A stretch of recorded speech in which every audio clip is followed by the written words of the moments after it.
झेनचेंग एक उपकरण मरम्मत की दुकान का मालिक था। वह दयालु, ईमानदार था और कायदे से कारोबार करता था।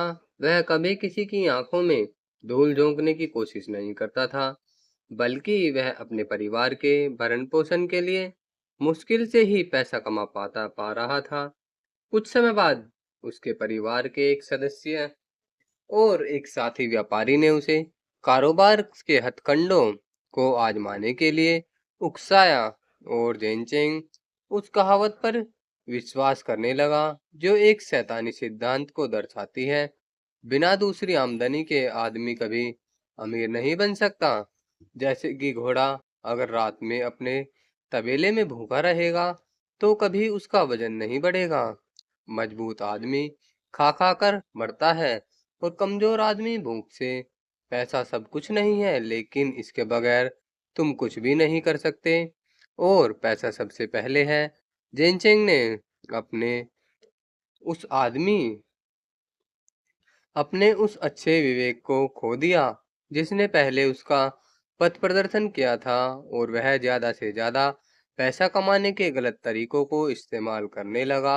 यूं तो उसने पहले से ज्यादा पैसा कमाया और उसके जीवन स्तर में भी इजाफा भी हुआ, लेकिन जेनचेंग नाखुश था और खालीपन महसूस कर रहा था। जीवन खोखला और कष्टों से भरा हुआ था। जब जिनचेंग ने सर्वशक्तिमान परमेश्वर के अंत के दिनों के कार्य को स्वीकार किया, उसको परमेश्वर के वचन से यह समझ में आ गया कि परमेश्वर ईमानदार लोगों से प्रेम करते हैं और धोखा देने वालों से घृणा करते हैं।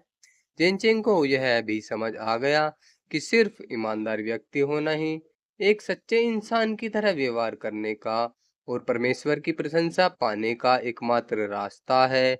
इसीलिए उसने एक ईमानदार व्यक्ति बनने की कसम खा ली। हालांकि असल जीवन में ईमानदार होना बहुत ही कठिन सिद्ध हुआ।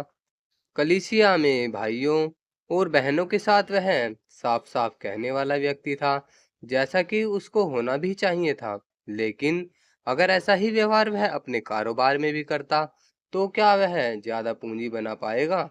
शायद वह सिर्फ कम पैसा ही नहीं बना पाएगा, बल्कि कुछ और भी नुकसान उठा सकता है, और शायद उसकी दुकान भी बंद हो सकती है।